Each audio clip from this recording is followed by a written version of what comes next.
Even now, I can't see a banana without feeling a mix of gratitude and disbelief. A stupid, slippery piece of fruit kept me from walking away from my father forever, and exposed the person who nearly destroyed him. I didn't know it then, but the day I came home from vacation was the day the ground started shifting beneath all of us. I walked in that afternoon with my suitcase rolling behind me and a paper bag of souvenirs in my hand. Little things my dad would normally light up over. Wooden coasters from the coastal market, a jar of his favorite marmalade, a t-shirt with a terrible joke printed across the chest. But he barely looked at them.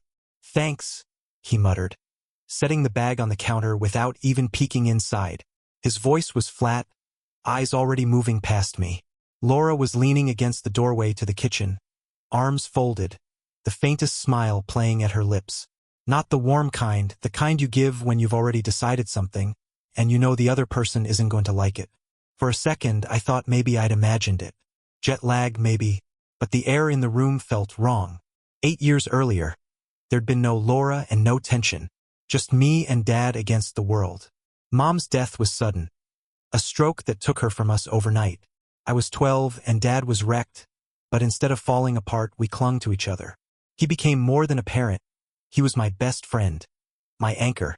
We'd spend weekends working on his old Ford pickup, grill steaks in the backyard on summer nights, and take off for last-minute fishing trips just to get away. He trusted me with everything, from the garage code to knowing where he hid his emergency cash. That lasted until Laura came along. 3 years ago, Dad met her at a charity event. She seemed perfect at first, warm, attentive, eager to help with little things around the house. She'd ask me about school, laugh at my jokes, and act genuinely interested in my life. I didn't see the cracks until much later. Started small, suggesting I spend more time with friends, so Dad could have some space. Planning dinners without telling me until the last minute. Dropping comments about how boys need their independence. By the time I realized what she was doing, Dad had already started seeing me less as a partner in our little team and more as a kid who didn't quite fit into the new picture. 1 year ago, she convinced Dad to get his affairs in order. I remember walking into the living room and finding a table full of documents spread out in front of them. Wills, account statements, deeds. "It's just to make things easier if something ever happens," she told me with a smile. It sounded reasonable, responsible even. But after that, Dad stopped talking to me about anything important. When I asked about bills or the house, he'd wave it off with, "Laura's got it covered," or, "You don't need to worry about that stuff." The trust we'd once had was being dismantled piece by piece, and I didn't know how to stop it. Now, standing in the kitchen with Laura watching me like a hawk, I felt the distance between us more than ever. That evening, Dad called me into the living room. He was in his recliner, Laura beside him on the couch. She rested her hand on his arm, her nails making slow circles on his sleeve like she was anchoring him in place. "I think it's time you moved out," Dad said. No warning, no build-up. Just the sentence dropped like a stone into the room. I blinked. "Moved out? Since when?" "You're in a good position now," he said, cutting me off. "You've got a steady job, savings. You should start your own life. Find your own place." It wasn't the words that froze me. It was the way he said them. No warmth. No trace of the man who used to sit on the tailgate of the pickup with me, talking about the future. It was like I was hearing a line he'd rehearsed over and over, until it didn't even sound like his own voice anymore. Laura's gaze locked with mine, and she gave the faintest nod. I swallowed hard. "If that's what you want," I said finally, though it felt like I just agreed to something much bigger than leaving a house. He nodded once, already turning back to the TV. Conversation over. I went upstairs to my room for only a little while longer, and sat on the bed. The walls were lined with things I'd collected over the years. Posters from concerts, a shelf of model cars Dad and I had built together, a faded baseball glove from my first Little League season. They felt less like my belongings and more like artifacts in a museum that was about to be dismantled. Downstairs, I could hear Laura laughing at something on TV, her voice mixing with Dad's in a way that made my stomach twist. I thought about packing right then, just to get it over with. But I stayed where I was, staring at the ceiling, replaying the look on Laura's face when Dad told me to move out. She'd been waiting for that moment, maybe planning it. That night, sleep didn't come easily. Every creak of the house, Every muffled voice from the TV downstairs felt like part of a countdown I couldn't stop. When I finally drifted off, it was to the thought that this was no longer my home. I was just passing through. The next morning, the house was quieter than it had been in years. No TV murmuring from the living room, no coffee brewing in the kitchen. Just the faint ticking of the hallway clock and the low hum of the fridge. Daniel and Laura had left early. She'd mentioned an errand the night before, and my dad had followed without explanation. It gave me the perfect window to start packing. I dragged an empty box into my room and began filling it with books from my shelf. The spines looked dusty, like no one had touched them in weeks. That was the thing about the house now. Even when it was spotless, it felt neglected in some way. When I was a kid, it had been cluttered with life. My Lego sets on the coffee table, Dad's fishing gear in the hallway, Mom's magazines stacked by her favorite chair. After Laura moved in, the clutter disappeared. At first, I thought it was just her being organized. But then I noticed it was more than that. The house didn't just look cleaner, it looked different. She replaced the curtains with heavier ones in muted colors. The family photos that once lined the hallway were reduced to a single, neutral frame of the three of us at her cousin's wedding. The warm, worn-in couch we'd had since I was 10 was swapped for something sleeker, more expensive, less comfortable. She had remade the place in her image, one small change at a time. As I folded clothes and dropped them into the box, I replayed last night's conversation over and over. The way my dad's voice had been steady but hollow. The pauses that seemed to wait for Laura's approval. It was like he was reading a script someone else had written. By the time I started packing my desk, the morning sun had shifted, casting thin bars of light through the blinds. I moved to grab a half-full grocery bag I'd brought back from vacation. I'd left it near my suitcase last night. Inside were a few snacks, a loaf of bread, and 2 bananas I'd planned to eat for breakfast. I pulled one out, set it on the nightstand, and reached for the other, but the bag tipped. The second banana rolled across the floor and disappeared under the bed. I crouched to grab it, but as I did, my foot came down on something slick. My balance went sideways before I even registered what was happening. The banana peel skidded under my heel, my arms flailed, and I hit the floor hard. My elbow smacked the wood, my shoulder jarred, and my right hand slammed against something cold and metallic. I winced, rolling onto my back. The offending banana peel sat nearby, its yellow skin crumpled and mocking. But what caught my attention was what my hand had landed on. A small, tarnished key ring, half hidden under the edge of the couch. I picked it up, turning it over in my palm. 3 keys. None of them looked familiar. One was small and brass, one was a thicker silver type, and the third was a strange rectangular cut, the kind you'd see for a lockbox. I knew every key in this house, and these weren't any of them. For a moment, I considered tossing them onto the kitchen counter and forgetting about it.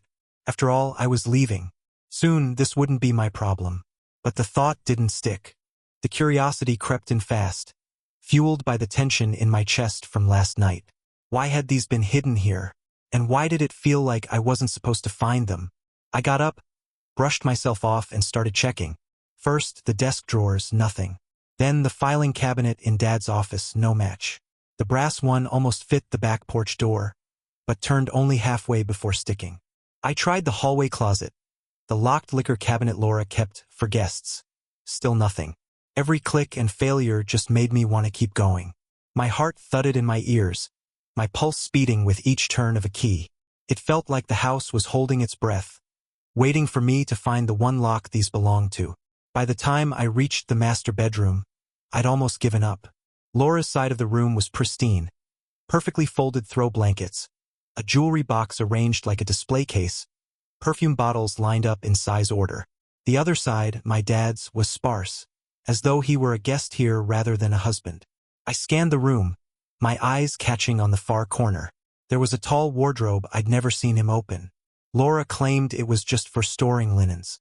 I knelt and checked along the base, my fingers brushing the edge of a panel that felt loose. When I tugged, it shifted slightly, revealing a narrow slot, just wide enough for the silver key. It slid in smoothly, and this time when I turned it, there was a satisfying click. The panel swung open to reveal a hidden compartment, and inside, something I didn't expect at all. Not linens, not even clothes. A safe. My hand tightened around the key ring. The rectangular cut key gleamed under the dim light. I was no longer thinking about packing. I was thinking about what exactly Laura had locked away in here and why. I picked up the third key, the odd rectangular cut one, and slid it into the lock. Turned without resistance. The door swung open. The air inside smelled faintly metallic, like paper that had been shut away for years. I pulled out the first stack. Manila folders, neatly labeled in Laura's handwriting. Insurance policies. Asset transfers. Power of attorney. As I flipped through them, my stomach turned. The insurance policies had my father's name on them, but the beneficiary line now read Laura Bennett. The asset transfer forms were worse. Joint accounts changed to her sole ownership. Property deeds amended to remove his name entirely. I set those aside and reached for a smaller folder marked Notes. Inside, written in a looping, almost careless script, were bullet points. Isolate from son, suggest moving him out. Cut off access to old friends. Control all communication with the bank/lawyer. I could feel my hands tightening around the paper. This wasn't paranoia. This wasn't me reading too much into things. She had planned every step, and she'd been executing it right under our noses. At the back of the safe was a plain USB drive. I pocketed it for a moment, debating, but forced myself to put it back. If she noticed it missing, everything would blow up before I could do anything. And then, at the very bottom of the safe, I found the last folder. This one wasn't labeled, but inside were photocopies of IDs and bank records that didn't belong to my father. 2 men. Different names, different cities. Attached to each file was a final page, a photocopy of a settlement agreement. Both showed that after 2 or 3 years, the relationship ended with Laura walking away with tens of thousands of dollars, sometimes more. She had done this before, twice. My father wasn't her first victim. The room felt smaller, the air heavier. I took out my phone and, with hands I tried to keep steady, began photographing everything. Each folder, each page, the inside of the safe, the serial number on the USB drive. I didn't want to miss a single detail. When I was done, I put everything back exactly as I'd found it, lining the folders neatly, locking the safe, and swinging the panel shut until it clicked. I returned the keys to the exact spot where I'd found them under the couch. As I stood there, I realized my heart was still hammering, not from fear, but from the certainty that I was holding the missing piece to something much bigger than me. By the time Daniel and Laura returned that afternoon, I was sitting at the kitchen table, taping up one of my boxes. I didn't look up when they walked in. She didn't suspect a thing. In my pocket, my phone held the evidence that would burn her whole plan to the ground. All I had to do now was get it somewhere safe, and make sure she never saw it coming.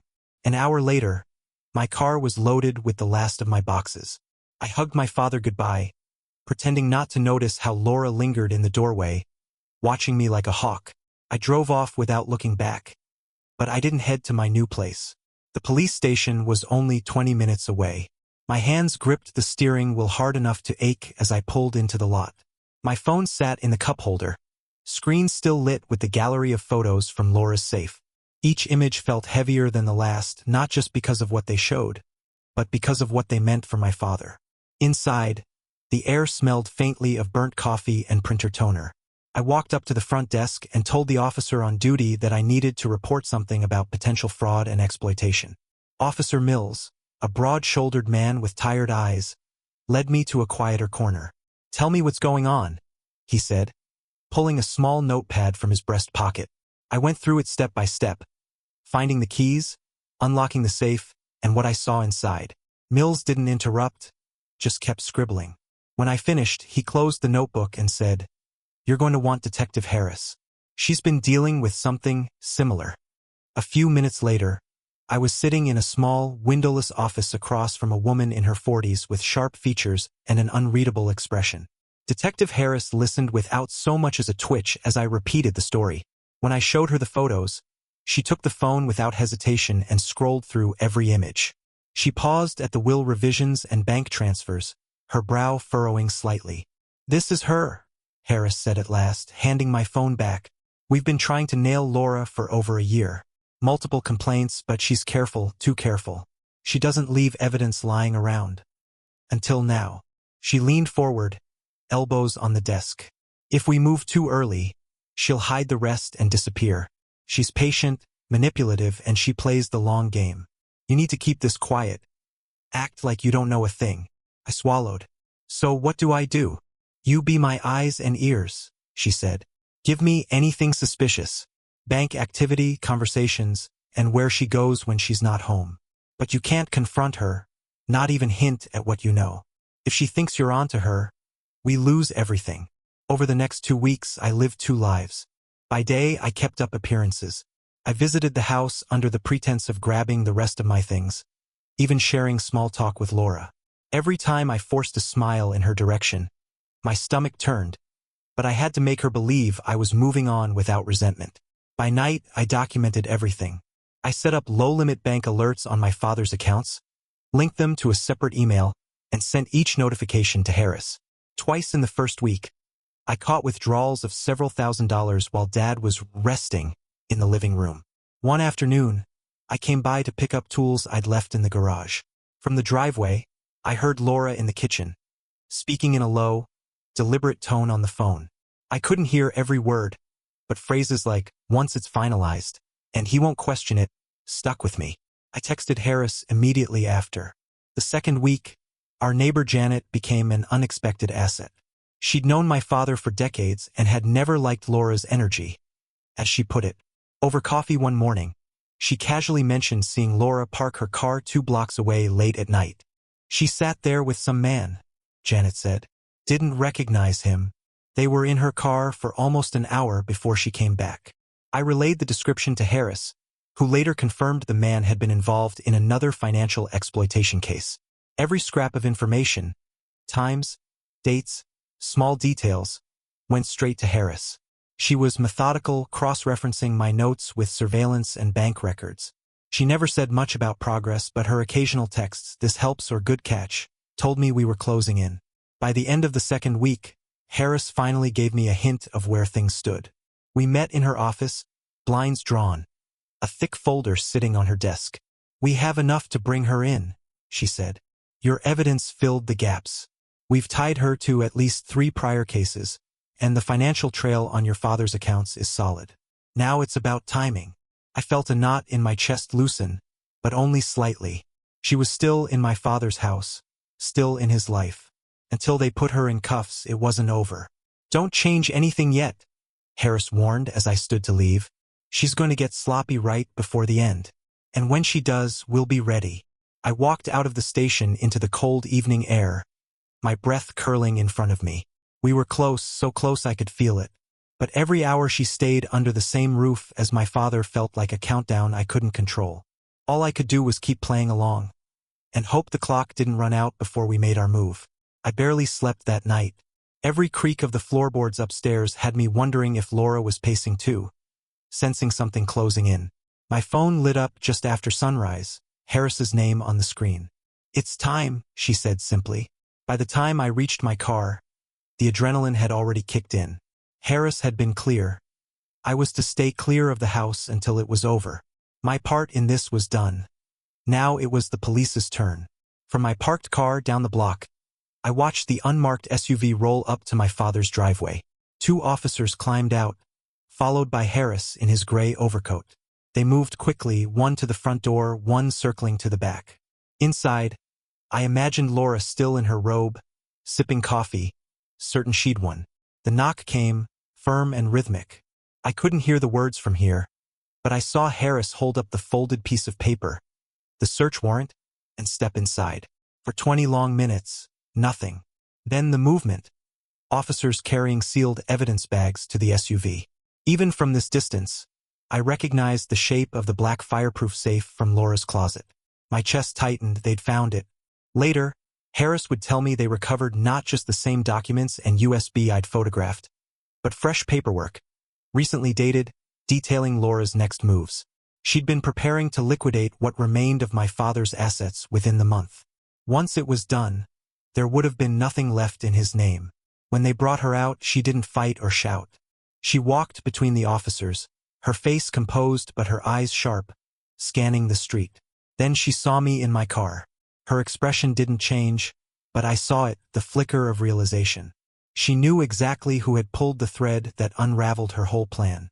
I stayed where I was as they drove her away, the sound of the sirens fading. That afternoon, Daniel was called to the station. Harris had insisted on speaking to him directly. I arrived shortly after he did, but waited outside the interview room as Harris laid it all out. The bank transfers, the forged authorizations, the past victims. Through the small window in the door, I saw my father's face change with each new detail. First confusion, then disbelief, then something heavier settling in, shame. When Harris finished, Daniel sat in silence for a long time. Finally, he said, "She told me she was protecting me." I thought. His voice broke and he didn't finish. Harris leaned forward. "She was protecting herself, Daniel. And she's been doing it for a long time." When my father stepped out into the hallway, he looked older than I'd ever seen him. He met my eyes for only a second before pulling me into a rough, awkward hug. "I'm sorry," he said quietly. So was I. Father's house felt different without her. Quieter, yes, but also lighter, as if every room had been holding its breath for the past 3 years and was only now allowed to exhale. I was helping him sort through piles of paperwork the bank had sent over, making sure everything Laura had tangled up was straightened out again. At one point, he leaned back in his chair, rubbing his eyes. "I don't even know how to thank you," he said. His voice cracked, not from age, but from the weight of what almost happened. "If you hadn't," he trailed off, shaking his head. "I don't even want to think about it." We ended up laughing about the banana peel, the ridiculous image of me sprawled on the floor like some slapstick cartoon. But the laughter didn't last long. We both knew it wasn't really funny. That stupid piece of fruit had been the crack in the door that let the truth slip through. A few days later, Harris called. Laura's case was moving to trial. The evidence from my photos, the recovered documents, and testimonies from 2 other victims made it airtight. "She's not going to see daylight for a long time," she said, and I could hear the satisfaction in her voice. That night, I was tidying up the kitchen when I noticed a grocery bag in the corner. A banana stuck out from the top, bright yellow against the brown paper. I couldn't help but grin. One piece of fruit had saved my father's life and maybe mine too. I thought back to that morning, to how close I'd come to just packing up, walking out, and letting Laura keep her grip on him. If I hadn't slipped, if I hadn't found those keys, he might never have known until it was too late. Some people talk about fate or luck or divine timing. I don't know what to call it, but I do know this: I'll never look at a banana the same way again. What would you have done if a random accident led you to a secret that saved someone's life? Would you have gone to the police immediately or confronted Laura yourself? Drop your take in the comments, and if you want more wild betrayal stories like this, make sure you're here for the next one.